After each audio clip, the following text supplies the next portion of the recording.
Sir Gandikota Vaishnavi హత్య కేసుకు సంబంధించి ఇంకా కూడా ఆ సస్పెన్స్ అలాగే కంటిన్యూ అవుతుంది సార్. మొదట లోకేష్ మీద డౌట్ రావడం, ఆ తర్వాత వాళ్ళ బ్రదర్స్ మీద, వాళ్ళ మదర్ మీద డౌట్ రావడం ఇవన్నీ కూడా కంటిన్యూ అయ్యాయి. ఇప్పుడు లేటెస్ట్ ఏంటంటే సార్ టూరిస్టులు చంపారేమో అన్న అనుమానాలు కూడా వ్యక్తమవుతున్నాయి. టూరిస్టులు కూడా చంపే అవకాశం ఉందని కూడా చెప్తున్నారు. అంటే ఒక వీడియో బయటకొచ్చింది. ఒక టూరిస్ట్ సెల్ఫీ వీడియో తీసుకుంది. అందులో కాస్త క్లూస్ ఉన్నాయని చెప్తున్నారు. మరి నిజంగా ఈ యాంగిల్ ఉండే అవకాశం ఉందా? టూరిస్టులు ఇలా అత్యాచారం చేసి చంపేసే ఒక ప్రయత్నం చేశారు అన్న నరేషన్ పోలీసులే చెప్తున్నట్టుగా తెలుస్తుంది. మరి దీంట్లో ఎంత వాస్తవం ఉంది? ఆ పాసిబిలిటీ ఉందంటారా సార్? మరి ఇప్పటికీ వైష్ణవి కేసులో ఈ సస్పెన్స్ ఎందుకు కంటిన్యూ అవుతుంది? ఎందుకు పోలీసులు అంత తొందరగా తేల్చలేకపోతున్నారు? మరి దీనికి సంబంధించి మీరేం చెప్తారు? ఇది కొద్దిగా విచిత్రమే. ఎందుకంటే జూలై 14న హత్య జరిగితే ఈ రోజు 30 జూలై 30th అంటే 19 డేస్ అయింది. సో రఫ్ గా 20 డేస్ అనుకోవచ్చు.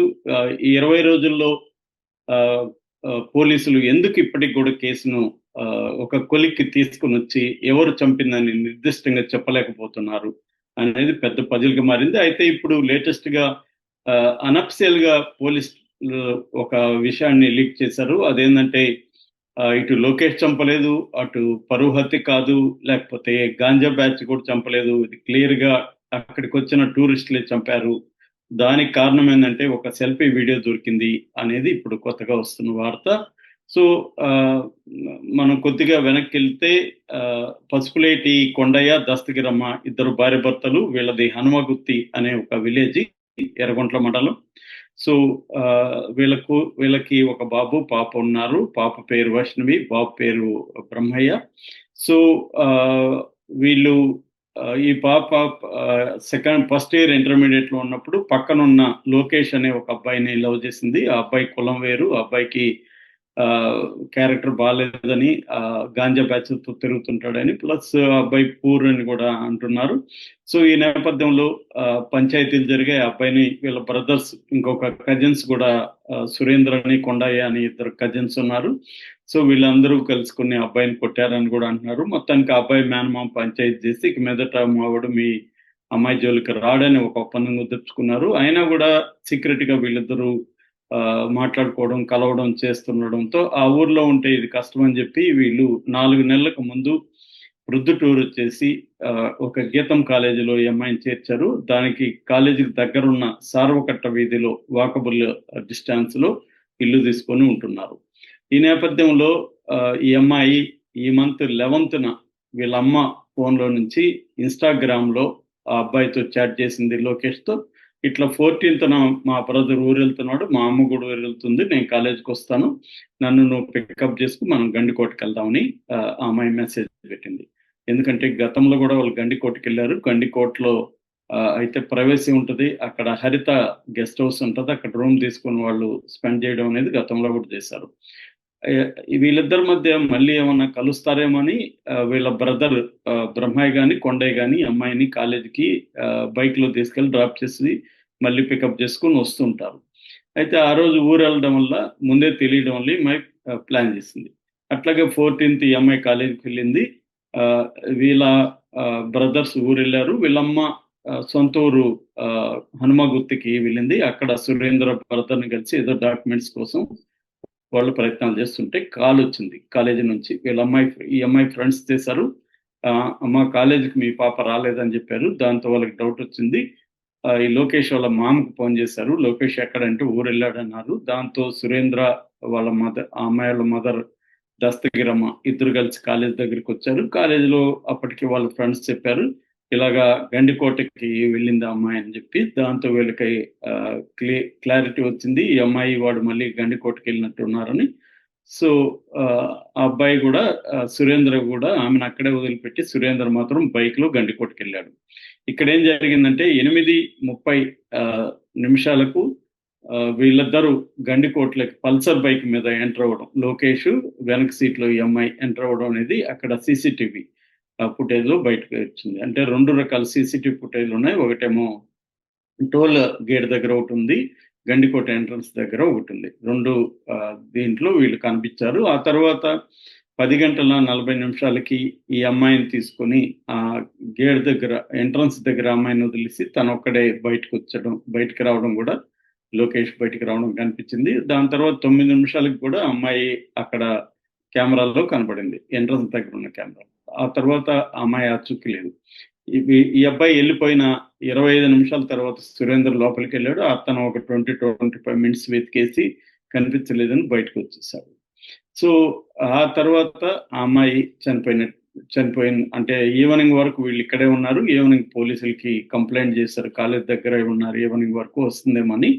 తర్వాత పోలీసులు కంప్లైంట్ చేశారు. పోలీసులు వెతకడం మొదలు పెట్టారు. ఆ రోజు దొరకలేదు. మరుసటి రోజు 15న కొండయ్య చూపించాడు, వీళ్ళ బ్రదర్ కజిన్ కొండయ్య. ఒక ముళ్ళ పొదల్లో ఏమై బట్టలు లేకుండా చనిపోయి పడుంది.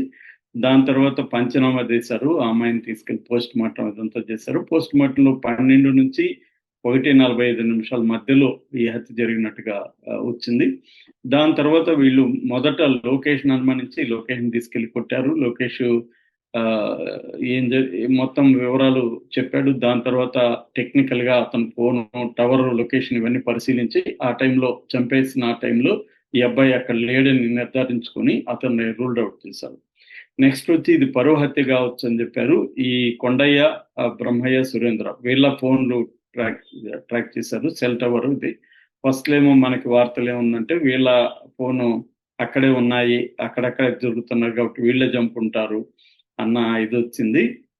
పైగా ఈ అమ్మాయికి వాళ్ళ అమ్మమ్మ ఆస్తులన్నీ కూడా ఈ అమ్మాయి పేరుతో రాసేసింది కాబట్టి ఈ అమ్మాయి కానీ వాడిని పెళ్లి చేసుకుంటే ఆస్తులన్నీ అటు వెళ్ళిపోతాయన్న భయంతో కూడా తల్లిదండ్రులే ఈ బ్రదర్స్ని పురుగులు చంపించారని వార్త కూడా బయటకు వచ్చింది.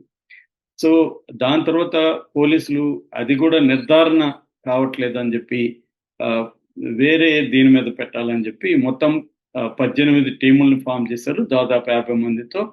సో మరోవైపు ఫోరెన్సిక్ సైన్స్ ల్యాబ్ కూడా ఈ అమ్మాయి బ్యాగ్ కావచ్చు, దుపట్టా కావచ్చు, మిగతా ఇదన్నీ కూడా పంపించారు. అట్లాగే విస్రాకి కూడా టెస్టింగ్ పంపించారు. సో ఈ అమ్మాయి లివర్ డ్యామేజ్ వల్ల ఇంటర్నల్ బ్లీడింగ్ దాదాపు 1 లీటర్ పైన గడ్డగట్టింది. లివరు 8 ఇంచెస్ బాగా కందిపోయి నల్లగైపోయింది. సో పొట్టలో బాగా కుమ్మినట్టుగా తెలుస్తుంది. సో దానివల్ల అమ్మాయి ఇంటర్నల్ బ్లీడింగ్. బయట కూడా అమ్మాయికి ఒక కన్ను తీసేసినట్టుగా, అంటే కన్ను బాగా డ్యామేజ్ అయిపోయింది. మెడ వెనక గాయాలు ఉన్నాయి. అలాగే బాడీ మీద కూడా రక్కులు, గాయాలు అంతా ఉన్నాయి. మొత్తానికి అమ్మాయిని చిత్రహింసలు చేసి చంపినట్టుగా అర్థమైంది.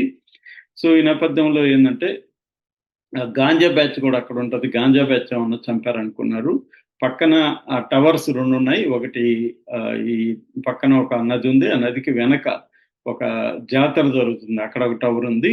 ఈ గండికోట దగ్గర ఒక టవర్ ఉంది. ఈ 2 టవర్లను పరిశీలిస్తారు. రెండోది, ఆ రోజు ఎంట్రీ టికెట్ ఎవరెవరు తీసుకొని వెళ్ళారని చూస్తే మొత్తం 350 మంది వెళ్ళారు ట్రావెలర్స్. అయితే ఈ టైమింగ్ ఏదైతే ఉందో 12 నుంచి 1:45 మధ్యలో మాత్రం 69 మంది టూరిస్టులు అక్కడ ఉన్నట్టుగా ఫైండ్ అవుట్ చేశారు. ఇప్పుడు వాళ్ళ ఫోన్స్ అక్కడ సెల్ టవర్ దిగిన వాళ్ళ ద్వారా వాళ్ళు తీసుకున్నారు. వాళ్ళల్లో కొందరిని కాంటాక్ట్ చేస్తే ఒక టూరిస్ట్ దగ్గర 11 నుంచి 12 గంటల మధ్యలో అనేక సెల్ఫీలు తీసుకున్నట్టుగా తెలిసింది. ఆ సెల్ఫీలలో ఈ అమ్మాయి కనబడింది. అంటే 12 వరకు ఈ అమ్మాయి ప్రాణాలతో ఉన్నట్టుగా ఆ సెల్ఫీలో నిర్ధారణ వచ్చింది. సో ఆ సెల్ఫీలు తీసుకున్న వాళ్ళే ఈ అమ్మాయిని చంపి ఉంటారు అని చెప్పి పోలీసులు భావిస్తున్నారు. ఎందుకంటే ఆ అబ్బాయిలు కొంతమంది అంటే మన కొత్త రౌడీ బ్యాచ్ అలాగా ఉన్నారు. వాళ్ళు ఈ అమ్మాయిని ఒంటరిగా ఉండడం చూసి ఈ అమ్మాయి మీద అత్యాచారం చేద్దాం అనుకున్నారు. కానీ ఈ అమ్మాయి ప్రతిఘటించడం వల్లనే వాళ్ళు కోపంతో తీవ్రంగా అమ్మాయిని గాయపరిచారు. దాంట్లో అమ్మాయి చనిపోయింది. చనిపోయిన తర్వాత రంగనాథ స్వామి టెంపుల్కి వెనకాల ముళ్ళ పొదల్లో పడేశారనేది ఇప్పుడు వరకు పోలీసులు అనఫిషియల్ గా చెప్తున్నారు. మరి ఇది రోజుకొక స్టోరీ ఎందుకు పోలీసులు లీక్ చేస్తున్నారు, దీని వెనక రాజకీయ నాయకులు ఉన్నారు, ఎవరన్నా కాపాడుతున్నారని కూడా ఒక వార్త వస్తుంది.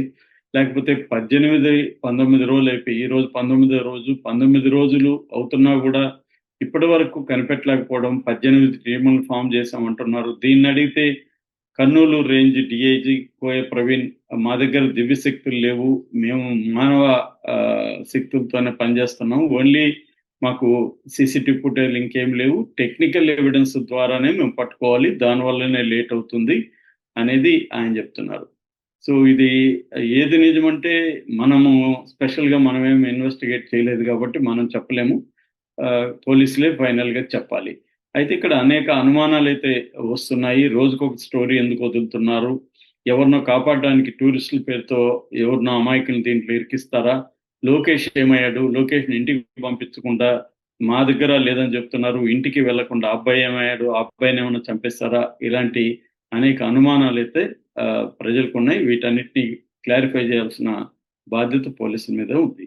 Okay sir. Thank you so much sir.